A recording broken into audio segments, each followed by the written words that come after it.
Seja muito bem-vindo a Teleaulas e na aula de hoje nós temos como tema distribuição eletrônica. Nesta aula nós vamos aprender a fazer a distribuição eletrônica em subníveis de energia e vamos fazer esta distribuição eletrônica usando o diagrama de Linus-Pauling. O diagrama de Linus-Pauling é esse diagrama que está aparecendo na tela. Então nós primeiro vamos aprender como é que nós podemos construir este diagrama. Este diagrama pode parecer monstruoso, mas depois desta aula você vai perceber cada detalhe desse diagrama. Para nós construirmos este diagrama de Linus-Pauling, precisamos de saber duas coisas. São duas coisas principais, né, que nós devemos saber para nós construirmos este diagrama de Linus-Pauling.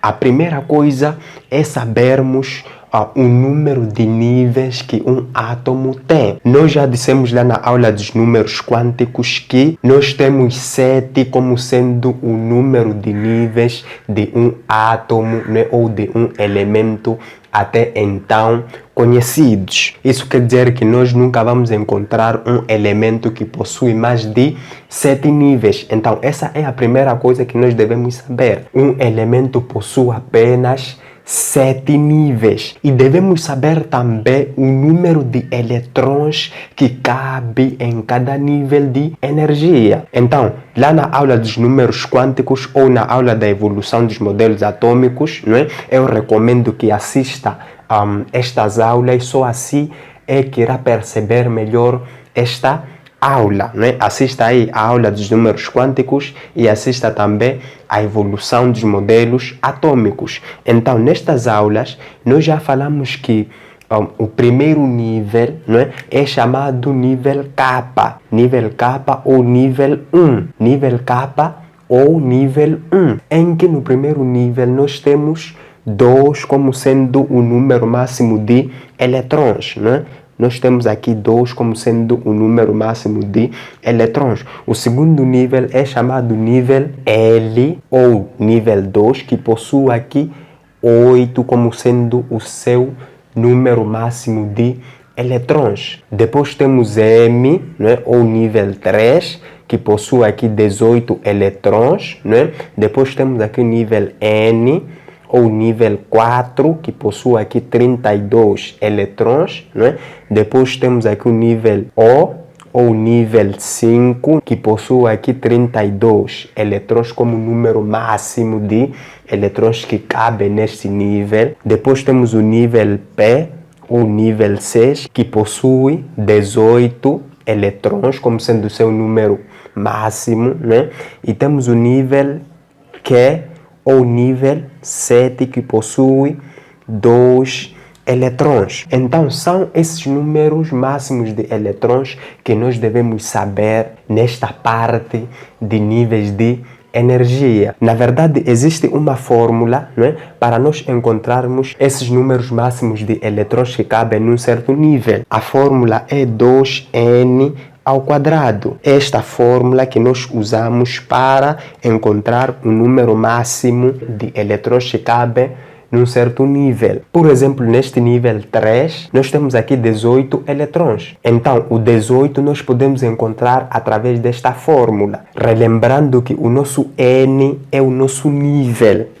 Neste caso, nós temos aqui 3 como sendo o nosso nível. Então, substituindo aqui nesse lugar de N com o nível 3, colocando aqui o número 3, nós teríamos 3 ao quadrado é 9. E 9 vezes 2, teríamos aí 18 eletrões, que será o número máximo de eletrões que cabe neste nível 3. Mas esta fórmula é teórica, né? Esta fórmula é teórica, pois esta fórmula falha a partir do 5º nível. Se nós colocarmos aqui o 5, nós teríamos aqui 5 ao quadrado é 25. E 25 vezes esse 2, nós teríamos aí 50 como sendo o número máximo de eletrões nesse nível 5. Mas temos aqui o 32, né? Então, por quê? Por que aqui não temos 50 e temos 32. Isso porque, experimentalmente, os cientistas, através de experimentos, concluíram que, na verdade, no nível 5, cabe apenas 32 eletrons, não os 50 que nós obtemos através desta fórmula. Assim como no nível 6 e o nível 7. O nível 7 cabe 2 eletrons apenas. Então, para o nível 5, teoricamente, nós teríamos aqui 50 eletrons. Mas na prática, nós temos aqui 32 eletrons. Então, esta aqui é a primeira coisa que nós devemos saber. O nível e o número máximo de eletrons que cabem nesse nível. Depois, a segunda coisa que nós devemos saber é o subnível.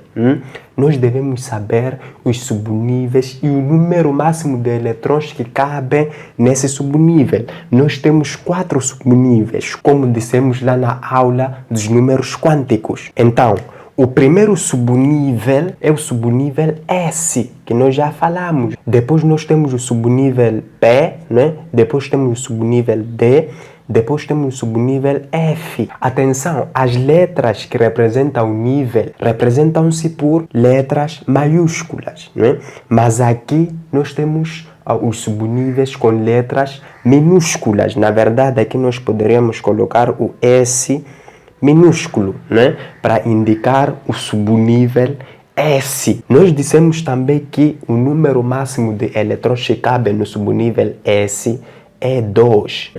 Depois no subnível P é 6. Depois no subnível D é 10 e o subnível F é 14. Como é que se encontram esses números? Nós já explicamos lá na aula dos números quânticos. Assista esta aula que você vai perceber o porquê do subnível D possuir aqui o número máximo de eletrons 10. Agora, uma coisa muito importante. Se eu escrevo, por exemplo, um S2 e 2 P6, se eu escrevo desta forma, isso quer dizer que este 1 e este 2 são níveis. Esses números que aparecem antes do subnível, são níveis. Nós temos aqui o primeiro nível a conter aqui o subnível S. E este número é o número máximo de eletrons que cabe nesse subnível. Neste subnível S. E temos aqui o segundo nível. Esses números aqui são níveis. São níveis. Então, aqui nós temos os níveis, temos os subníveis S e P e temos aqui o número de eletrons. Este 2 e este 6 são os números de eletrons que cabem nesse subnível. Então, são estas 3 coisas que nós devemos saber para construirmos o nosso diagrama de Linus-Pauling. Então, vamos construir o nosso diagrama de Linus-Pauling neste papel, porque estaremos aí a usar este papel como auxílio na resolução das nossas questões de exame de admissão. Então, vamos construir o nosso diagrama neste papel. Agora, qual é a primeira coisa que eu tenho que ter em conta quando estou a construir o meu diagrama de Linus-Pauling? A primeira coisa é escrever os nossos níveis de energia de 1 até 7. Ou seja, nós devemos escrever aqui 1, que é o nosso primeiro nível, depois o 2, que é o nosso segundo nível, depois o 3, o nosso terceiro, 4, 5, 6, o nosso sétimo nível. Então, eu já escrevi aqui 1, 2, 3, 4, 5, 6, 7. Estes aqui são os meus níveis. Este é o primeiro passo que nós devemos fazer. Agora, depois de um nível, nós já dissemos que aparece o nosso subnível. Então, o que é que nós vamos fazer? Neste nosso primeiro nível, nós vamos passar aqui a escrever S, como o nosso subnível. S e o número máximo de eletrons que cabem nesse subnível S. Neste subnível S cabe 2 eletrons, cabem 2 eletrões. Mas aqui são duas coisas que nós devemos ter em conta. Aqui nós estamos no primeiro nível, né? E temos aqui como o subnível S que está contido nesse nível. Isso quer dizer que o número máximo de eletrões deve corresponder ao número máximo de eletrões que deve ocupar neste nível. Nós já dissemos aqui no nível 1, o número máximo de eletrões é 2. Então nós vamos ter aqui nível 1, o número máximo de eletrões aqui é 2. Depois nós temos este nível 2, então vamos passar a escrever S, né? E o número máximo de eletrões que cabe no subnível S é 2. Né? Depois nós temos aqui o nível 2, né? E temos aqui o subnível S que contém aqui 2 eletrões. Né? No nível 2 nós dissemos que cabem 8 eletrões. E nós temos aqui apenas 2 eletrões que estão contidos neste subnível S. Então, o que é que devemos fazer é escrevermos o próximo subnível. Então, nós teremos aqui 2P, né? Depois 6, que é o número máximo de eletrões que cabe no subnível P. Este 2 está a indicar que este subnível P ainda está no nível 2, está no segundo nível. Então, eu vou continuar a escrever aqui 2, 6. Antes do subnível vem o nível. Então, eu vou continuar a escrever aqui 2P, 6. Agora, nós já temos aqui 8 eletrões que cabem neste nível 2. 2 mais 6 é 8. Então, já temos aqui 8 eletrões no nível 2. Nós já dissemos aqui que no nível 2 cabe 8 eletrões. E depois aí no nível 3, eu vou escrever S2, depois 3, para indicar que ainda estou no nível 3, né? 3P6, né? 3P6. Aqui nós temos 8 eletrões. Estamos no terceiro nível. Nós já dissemos que no terceiro nível devem conter 18 eletrões. E nós temos aqui apenas 8. E o que é que devemos fazer é escrever o próximo subnível, que é o subnível D. Então, nós vamos ter aqui 3D. O número máximo de eletrões que cabe no subnível D é 10, né? Então, colocando aqui 10, nós já teremos aí 18 eletrões. 10 mais 6 é 16. E 16 mais 2 é 18. Depois o quarto nível cabem 32 eletrões. Então, eu vou escrever aqui S, né? Que cabem aqui 2 eletrões no subnível S. Depois 4P6, né? Depois 4D10. Até agora já tenho 18 eletrões no nível 4. Eu tenho que ter 32, né? Então eu tenho que continuar a escrever o próximo subnível, que é o subnível F. Então, eu terei aqui 4F e o número máximo de eletrões que cabem no subnível F é 14. Então, eu tenho aqui 10 mais 14 é 24. E 24 mais 6 é 30. E 30 mais 2 é 32. Então, eu já tenho aqui 32 eletrões no nível 4. Depois temos o nível 5 também, que cabe 32 eletrões do nível 5. Então vamos escrever aqui S, né? E no subnível S nós temos aí 2 eletrões. Aqui simplesmente eu vou transcrever esses subníveis S, P, D, F, porque aqui nós temos 32 eletrões. O que vai mudar aqui só é o número de nível, né? Que é aqui o nível 5. O nível 4 e o nível 5 temos os mesmos números de eletrões, que são 32 eletrões. Então, o que vai mudar apenas aqui é o nível. Aqui eu terei 5P, né? Aqui terei 5D, né? O quinto nível.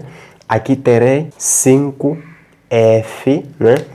E aqui vamos colocar os mesmos números de elétrons. Aqui 6, aqui 10, aqui 14. Logo já temos aqui 32 elétrons. Depois no nível 6 nós temos 18 elétrons no nível 6. Então, em que nível anterior aqui nós temos 18 elétrons? É no terceiro nível, né? No terceiro nível nós temos aqui 18 elétrons. Então, o que vai mudar aqui apenas é o nível. Então, eu vou escrever aqui S, né? 3, 6, P e 6, D. E depois vou escrever os números de elétrons. Aqui 2, aqui 6 e aqui 10. Então eu já tenho aqui no sexto nível 18 elétrons. E no último nível eu tenho apenas 2 elétrons. No último nível. Em que nível anterior eu tenho 2 elétrons? Eu no nível 1. Então eu só vou escrever aqui S com 2 elétrons, né, como seu número máximo de elétrons. Agora, em alguns manuais você pode encontrar aqui nesse nível 7, pode encontrar 8 elétrons. Também não está errado. Alguns manuais você pode encontrar 2 ou 8. E se você encontrar aqui o 8, aqui também nós teremos 7P6, né? Nós teremos aqui 7P6 para completar 8 elétrons. Se você ter aqui como 8 o número de elétrons no nível 7 ou no nível Q. Agora, o próximo passo é nós identificarmos as nossas diagonais. Nós devemos identificar aqui as diagonais. O que é uma diagonal? Diagonal é uma reta, né, ou é uma linha que une dois vértices de uma figura. Se, por exemplo, tivermos um quadrado, né, uma linha que vai unir dois vértices, nós vamos chamar de diagonal. E muitas vezes diagonal é uma linha inclinada.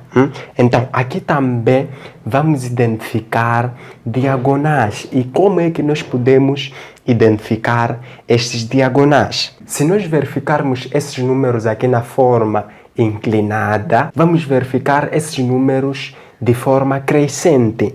Por exemplo, se eu tenho aqui o 3, eu tenho aqui este 4, né? Se eu tenho aqui este 3, aqui tenho 4, aqui tenho 5, aqui tenho 4, 5, 6, né? Aqui tenho 4, 5, 6, 7, aqui tenho 5, 6, 7. Então, eu vou verificar aqui uma forma crescente, né, em diagonais. Então, é assim como eu posso identificar as minhas diagonais. Primeiro, aqui o 1, né? O número anterior que estaria nesta diagonal seria o 0. Então, nós não temos aqui outro número senão este 1 nesta diagonal. Então, vamos traçar aqui uma reta, né, para indicar que nós já identificamos esta diagonal. Depois nós temos aqui este 2. Este 2, nós teríamos aqui 1, mas nós não temos 1 para termos aqui uma linha nesta diagonal. Então também vamos traçar aqui uma reta ou uma seta. Devemos imaginar esta seta como sendo uma seta contínua nesta parte. Depois eu tenho aqui este 2. Este 2 está na mesma diagonal com 3. Então eu vou traçar aqui a minha reta. Eu vou traçar aqui esta linha que parece flecha, que vai me indicar que tenho esta diagonal. Depois tenho aqui 3 e aqui 4, né?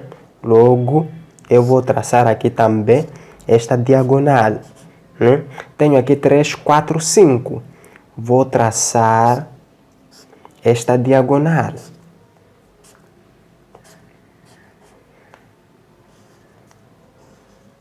Depois tenho aqui 4, 5, 6. Vou traçar esta diagonal. Depois tenho aqui 4, 5, 6, 7. Vou traçar esta diagonal. Sempre devemos imaginar esta reta como sendo uma reta contínua, que não tem cortes aqui. Eu não posso escrever aqui por cima porque estaria feio. Então devemos imaginar aqui como se tivéssemos uma reta contínua. Depois temos aqui 5, 6, 7, né? Aqui temos esta diagonal. Então aqui já identificamos as nossas diagonais.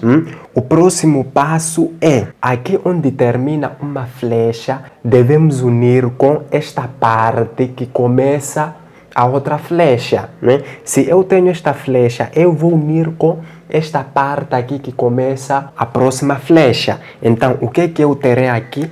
Eu vou unir. Eu vou unir deste jeito. Ou seja, eu posso escrever aqui uma linha unindo deste jeito. Depois, aqui onde termina esta flecha, eu vou unir com esta parte onde começa a outra flecha. Depois, esta parte vou unir com aqui onde começa a outra flecha. Assim sucessivamente. Assim sucessivamente.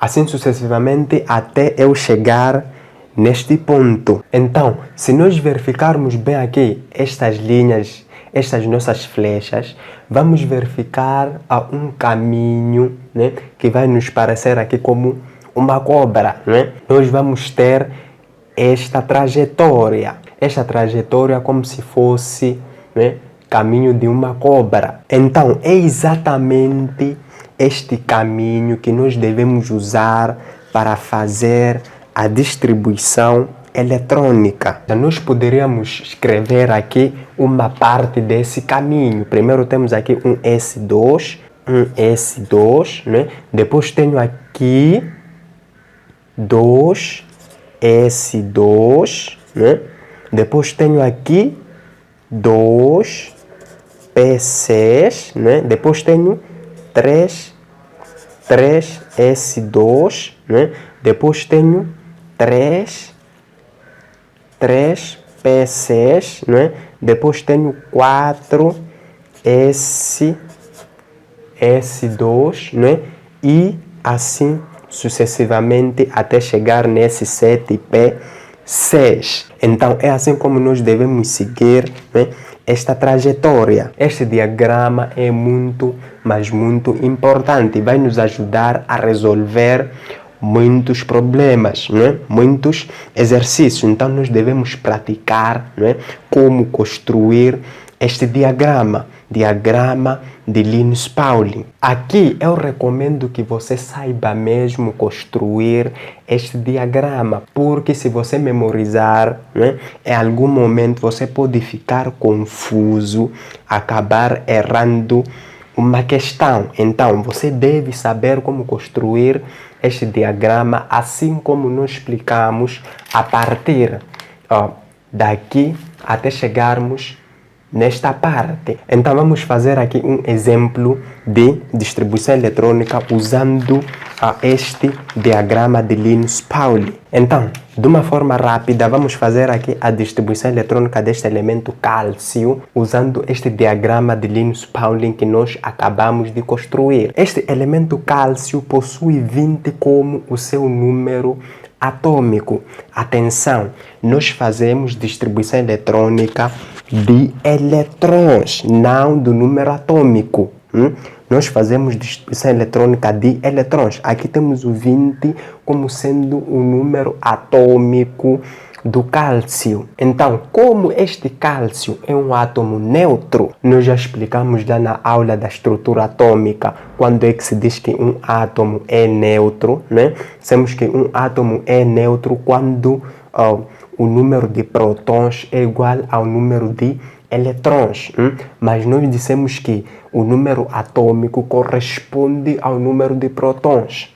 Este número atômico é igual ao número de prótons. Este 20 é número de prótons também. Então, como este cálcio é neutro, ou seja, o número de prótons é igual ao número de elétrons, nós vamos usar este 20 como sendo também o número de elétrons e vamos fazer a distribuição eletrônica deste 20 usando aqui este diagrama de Linus-Pauling. Então vamos seguir aqui esta sequência, né? Lembrando aqui que eu tenho que parar de seguir a sequência se eu atingir 20 elétrons. Então eu vou ter aqui S2 iniciando aqui nesta parte. Depois o que eu tenho? 2S2.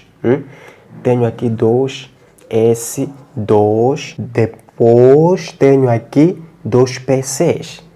2P6. Depois de 2P6 eu tenho 3S2.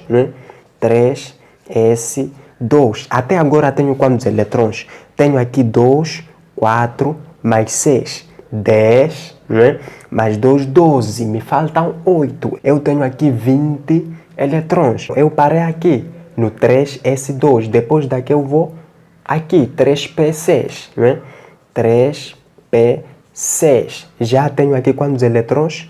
4, 10, 12, 18 elétrons. Me faltam 2 elétrons. Então eu posso escrever aqui o próximo número aqui que eu tenho, que é 4S2, que vou completar 20 elétrons. Você sempre deve seguir esta sequência. E eu segui esta sequência e parei nesta parte 4S2 quando eu atingi os 20 elétrons que eu tenho.